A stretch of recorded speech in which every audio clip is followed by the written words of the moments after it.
Mayhem of the Munitions by Tom the Blue Tender Engine Studios. It was a very normal autumn day on the island of Sodor. Sir Topham Hatt had built a factory for explosives and munitions that are very dangerous, and Boko was at the junction with the order of munitions for the munitions factory. As he waited for the signal to turn green, he heard a whistle in the distance. He turned to see a bronze-colored B-12 tender engine going by the name Benson. He belonged to the Ministry of Defense, who came to oversee the munitions operation. To everyone's annoyance, he would always bark orders at anyone he would see. "Attention! Attention!" Benson barked as he pulled up alongside. "Oi, you! What are you doing on this line with the dangerous explosives in the middle of the line?" "I'm just waiting for the signal to the chances to turn green so that the explosives delivery can go safely," replied Boko, who was very annoyed at Benson's bossy attitude. "I'm in charge here, so you better move these explosives on the line right now," said Benson, once again being bossy. "Not until the signal changes, because it's against regulations to move dangerously on the line if it's not clear," retorted Boko. "A bossy outsider like you doesn't tell me what to do." "Oh, we'll see about that, laddie," Benson barked back. "Back in my day, I served in World War II, and we always knew how to follow orders without question, and furthermore." Boko rolled his eyes. At that moment, the signal turned green, much to his relief. It was time for him to depart onwards to the factory. He pulled away carefully as he could while Benson was rambling on about the military and defense. "Oi, Boko, stay where you are! That is an order!" barked Benson, but it was no good. Boko had already left with his train. "Dang it!" He soon arrived at the munitions factory, where he found Mavis and Derek working. "How long is the operation going to take?" asked Boko. "From what I've been told, it only takes about a few days," Derek replied. "I'm sure Sir Topham Hatt would have had a good reason as to why he makes these orders," Mavis assured. Then Benson arrived and stopped next to Boko. "Oi there!" called Benson as he stopped next to Boko. "Oi, you three diesels, get these explosive stations now!" "Hey, it's not gonna help if the job is done here," Derek snapped. "We're just following safety and regulations here." "Then you better get done then," Benson snapped at him. "This job has to be done by the end of the week." "Excuse me," splattered Mavis. "For your information, it is not, and how we work well with the engines as well." "Then I suggest you get yourself into gear and start unloading these munitions now," snapped Benson as he rolled away, leaving the diesels groaning, rolling their eyes. Sir Topham Hatt, who was seeing this, was also suspicious about this as he sat in his office. As strange as this operation was, he still needed more engines to help carry out the operation. So he decided that he would enlist some of his steam engines to help out. And so he called out Thomas, Edward, James, Emily, and Rosie. The steam engines arrived at the outpost site. Boko was there waiting for them. But James grew a bit bored. "What a waste of time," sighed James. "Why are we even here, standing by without having a direct order there? I could be pulling passengers or something, or trucks for that matter, for once. And I could be planning to make some too. Like I could take trains too, and passengers as well," agreed Emily. "Calm down, you two," soothed Edward. "We are here because Sir Topham Hatt sent us because he trusted us to do this. But we have a direct orders to be far away from here as possible," replied James. At last, the manager of the munitions factory arrived on board. He gave the engines the right order and real orders for the afternoon. This task was to be carried out until tonight. He said, "But I want you all to be as careful and as safe as you all can be, and do not take any risk."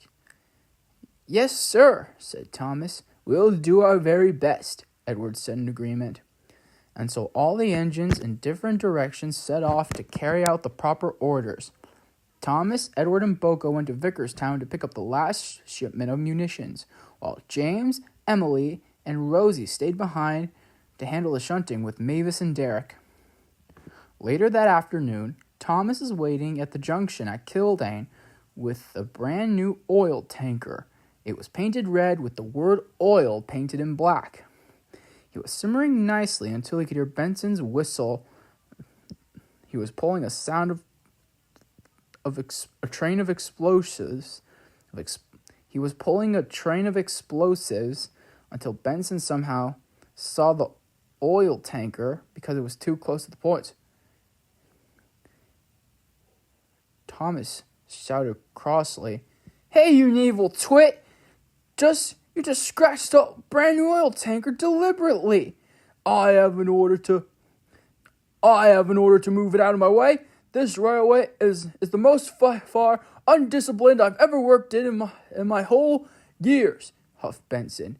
"And you better be, or else you will find yourselves in the scrap yard." And he set off pulling his train on the line, causing his tracks to get scraped on the oil tanker again. "Hey!"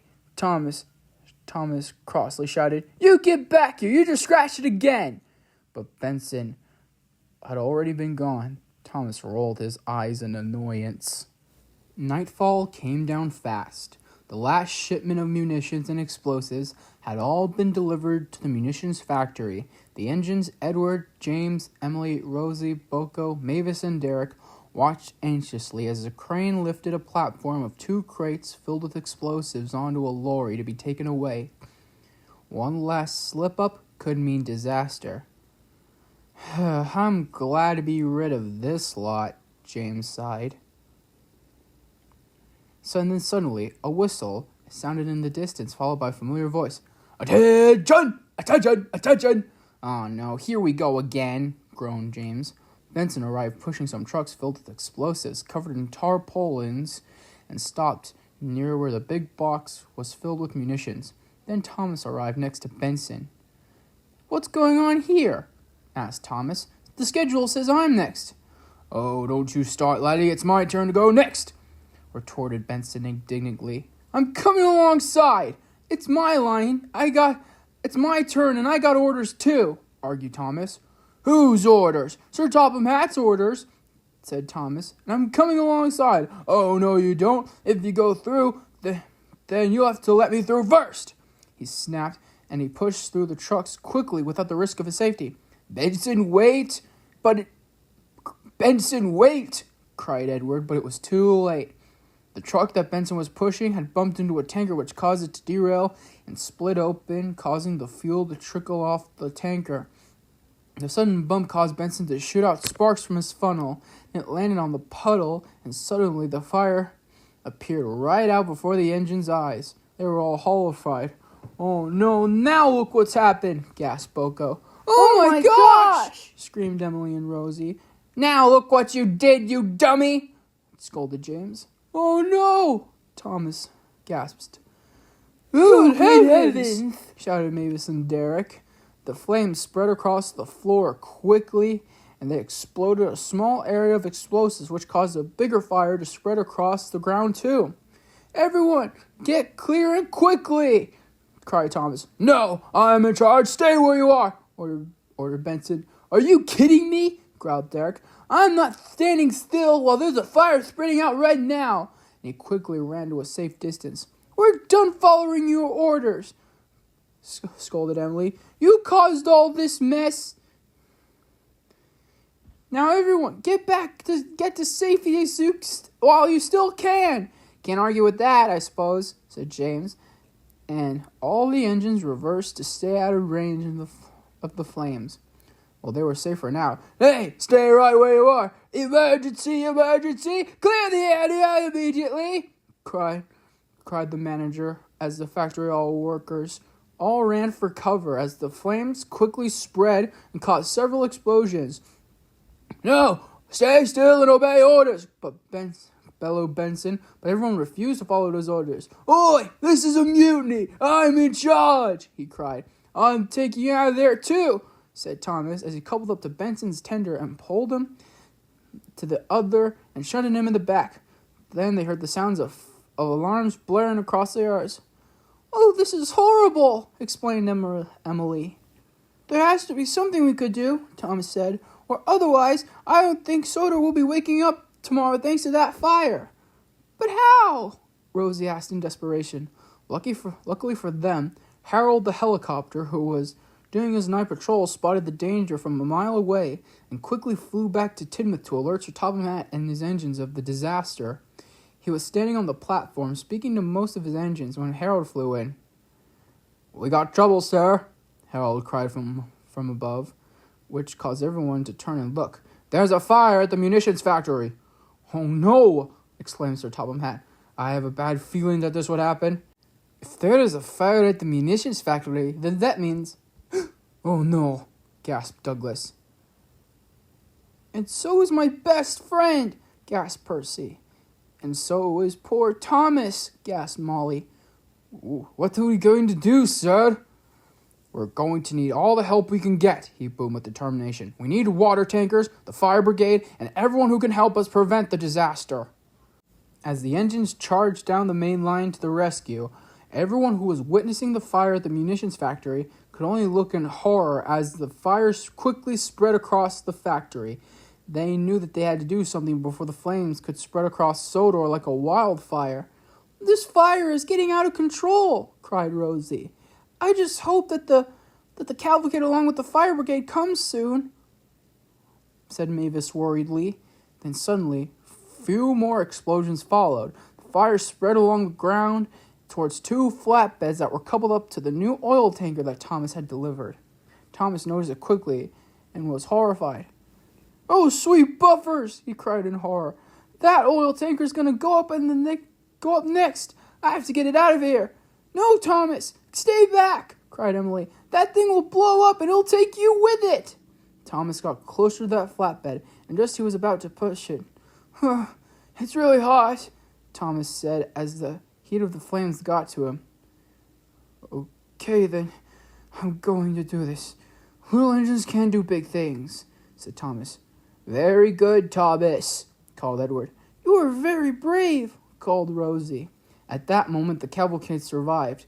Gordon, Henry, Percy, Toby, Doug, Donald, Douglas, Oliver, Molly, Murdoch, Arthur, and Stanley, along with the Sir Topham Hatt on board, brought all the water tankers they needed to put out the fire, just as soon as Flynn and the fire brigade arrived. "Oh, about time you showed up," called James. "All right, everyone," called Sir Topham Hatt. "Each of you grab a water tanker and stop the fire from spreading quickly." "Now who is responsible for this anyway?" demanded Gordon. "It was all Benson's doing," Emily said. "So this is the engine who gives orders and is responsible for this?" Sir Topham Hatt sternly. "Well, he won't be giving any more orders once I'm through with him." While this was going on, Thomas quickly began pushing away the oil tanker and flatbeds out of the yards. Percy and Stanley looked over and gasped in shock at the dangerous payload Thomas was pushing. "Thomas!" cried Stanley. "Wait! Don't do this! It's a bomb!" shrieked Percy. "Just leave it!" But it was no good. Thomas was already gone. All the engines worked hard to put out the fire spreading throughout the factory and rescuing the trapped workers from the flames. And even Harold the helicopter flew overhead, dropping gallons of water on top of the flames.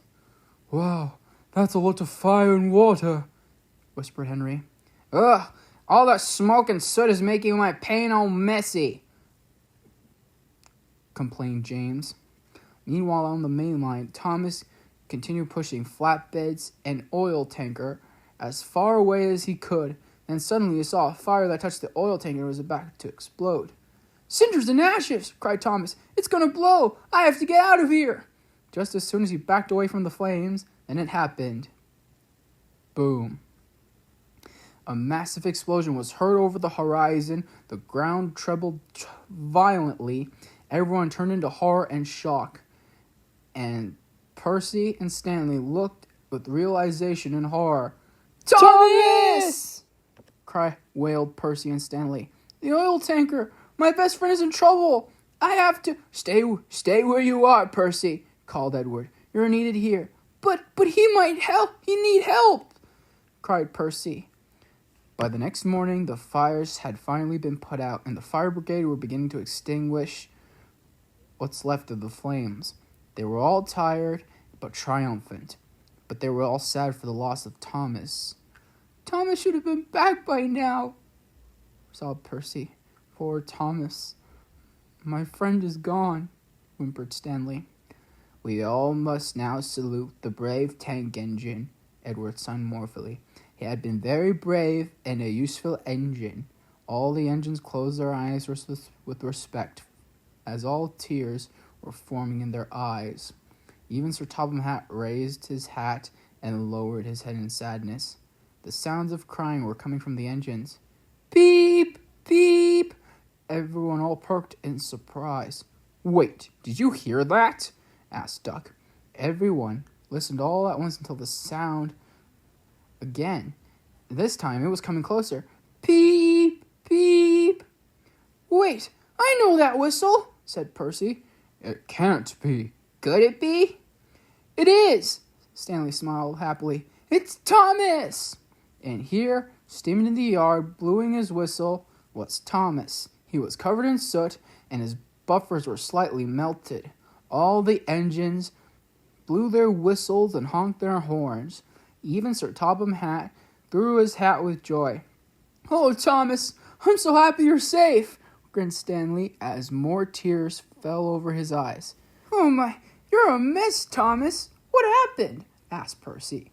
"As soon as I was reversing the tankers, it blew to smithereens," Thomas exclaimed. "Well, you've been a very useful engine. You've been very brave in helping my engines and saving all those workers. Thank you all," said Sir Topham Hatt. "You're welcome, sir," said Oliver. Then Thomas was sent to the steamworks to get his buffers repaired, and he was able to save the engines and become a very useful engine. As for Benson, he was ordered to be sent away from Sodor in disgrace, back to the Ministry of Defense.